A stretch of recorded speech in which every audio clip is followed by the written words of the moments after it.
Hello everyone. A quick update on COVID-19 to start. We continue to stay in the range of 60 to 100 cases a day, still higher than when we entered phase 2. Our test positivity has been steady, but we've seen some uptick in our cases per 100,000. Those levels are still too high to warrant a move to stage 3 reopening, but we are trying to tweak some of our regulations where we feel we can manage it without causing cases to spike. So last week we began allowing restaurants to resume late night alcohol sales from 10 p.m. to midnight, provided they agree to enforcing physical distancing and other guidelines. Already 160 businesses have applied for and received permits. It's one more step of balancing the need to consider public health while also allowing some activities to resume in a safe manner. We've made it clear that this will only continue if restaurants and their customers abide by the health restrictions. If they don't, then we will have to cut those hours off again.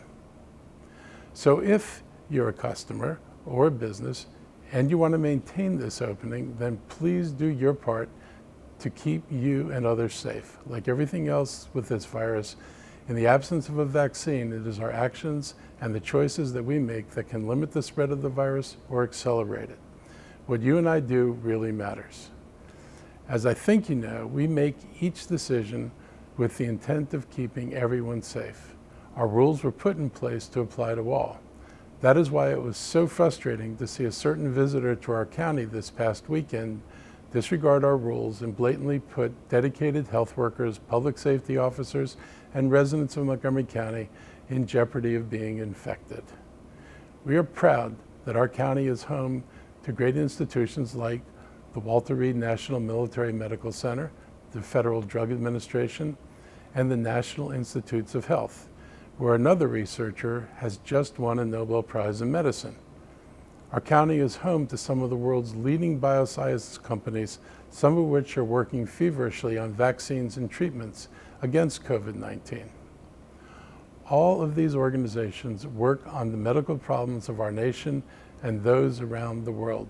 We are grateful for the facilities we have here and the remarkable people who work in them. People who come here, whoever they are, have a responsibility to respect the rules that our residents respect and live by each day.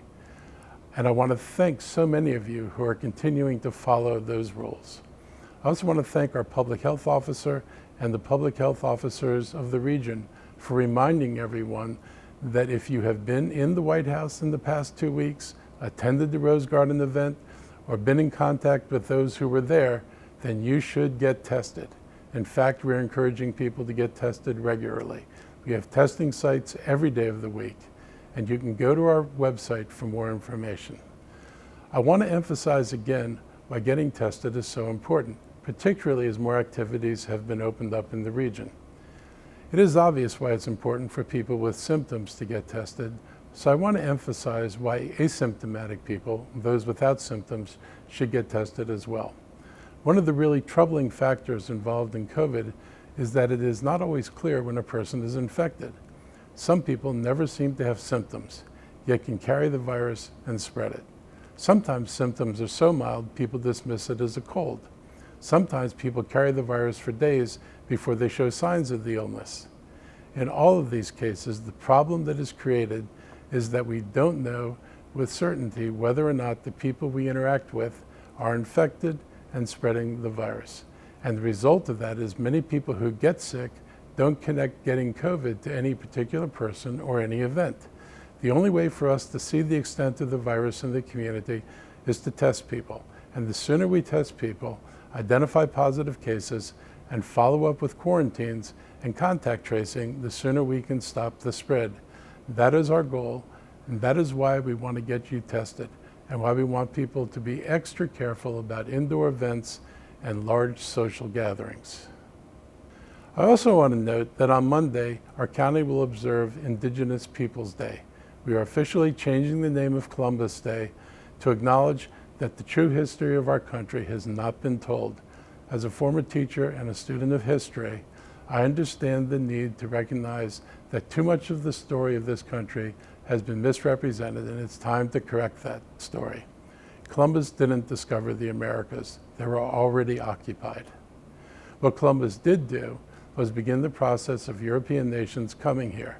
enslaving people, taking their lands, destroying their ways of life, extracting the wealth of these continents for the benefit of the kings and queens of Europe.